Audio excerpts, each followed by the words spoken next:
যে ওবায়দুল কাদের বাংলাদেশেই গত 3 মাস ছিলেন। গ্রেপ্তারি পরোয়ানা জারি হওয়ার পরে বাংলাদেশে কোথায় তিনি কিভাবে ছিলেন, কেন তাকে গ্রেপ্তার করা হয়নি, বা তিনি কিভাবে পরবর্তীতে বাংলাদেশের সীমান্ত অতিক্রম করেছেন, এই ব্যাপারে আইন শৃঙ্খলা রক্ষাকারী বাহিনীর কাছে একটা ব্যাখ্যা চাওয়া হয়েছে। একইভাবে মন্ত্রিপরিষদের সদস্য যারা আছে ওবায়দুল কাদের সহ বাকিদের ব্যাপারে যারা গ্রেপ্তার আছে, ডক্টর আব্দুর রাজ্জাক যিনি আগের দিন পর্যন্ত এখানে ওয়ারেন্ট ইস্যু হয়েছিল, প্রোডাকশন ওয়ারেন্ট, তাকে আজকে গ্রেপ্তার দেখানো হয়েছে এবং তাদের ব্যাপারেও তদন্ত কার্য চলমান আছে।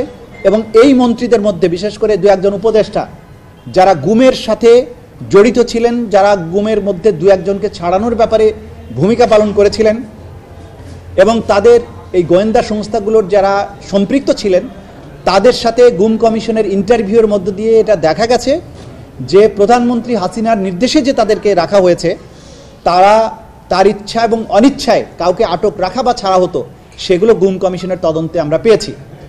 এই বিষয়গুলো নিয়ে আমরা এই তদন্ত করছি এবং এগুলোর রিপোর্ট একসাথে আসবে এবং সব কিছুর বিচার একসাথে হবে। পাশাপাশি আমরা আদালতের আজকে দৃষ্টি আকর্ষণ করেছি যে ওবায়দুল কাদের বাংলাদেশেই গত 3 মাস ছিলেন।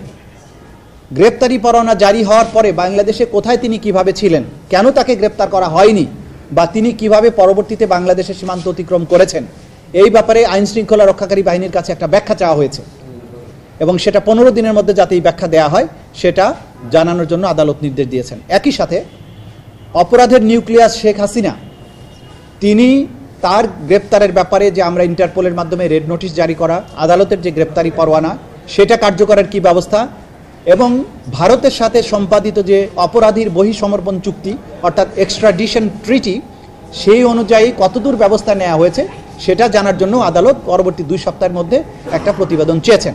মোটা দাগে আজকে এটাই ছিল আজকে কোর্টের প্রসিডিংস। আপনাদের সবাইকে ধন্যবাদ। গুম কমিশনের রিপোর্টটা নিয়ে আপনারা আলাদা তদন্ত করবেন নাকি এর মধ্যেই চলে আসবে?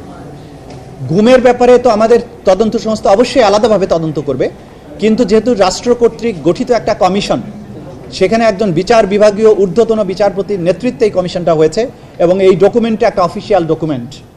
কাজের এই ডকুমেন্টটাকে আমরা অফিসিয়াল ডকুমেন্ট হিসাবে আমাদের এই আইনে অ্যাডমিসেবল হবে, এই তথ্য প্রমাণ হিসাবে এটা গ্রহণযোগ্য হবে।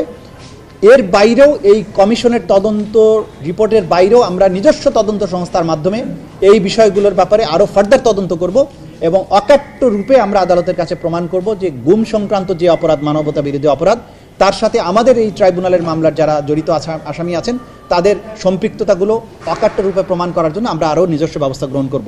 তবে গুম কমিশনের যে প্রতিবেদন, যেটুকু প্রকাশিত হয়েছে এবং যেটুকু প্রকাশিত হয়নি, সেগুলো আমরা আমাদের পক্ষ থেকে আমাদের আইন অনুযায়ী এগুলো চাওয়ার বিধান আছে, আমরা তাদের কাছ থেকে এটা চাইব এবং চাওয়ার মাধ্যমে যেহেতু একটা অফিসিয়াল ডকুমেন্ট এই আদালতে ব্যবহার্য, সাক্ষ্য হিসাবে গ্রহণযোগ্য এবং সেই গ্রহণযোগ্য সাক্ষ্যকে আমরা আমাদের মামলার মধ্যে অন্তর্ভুক্ত করব।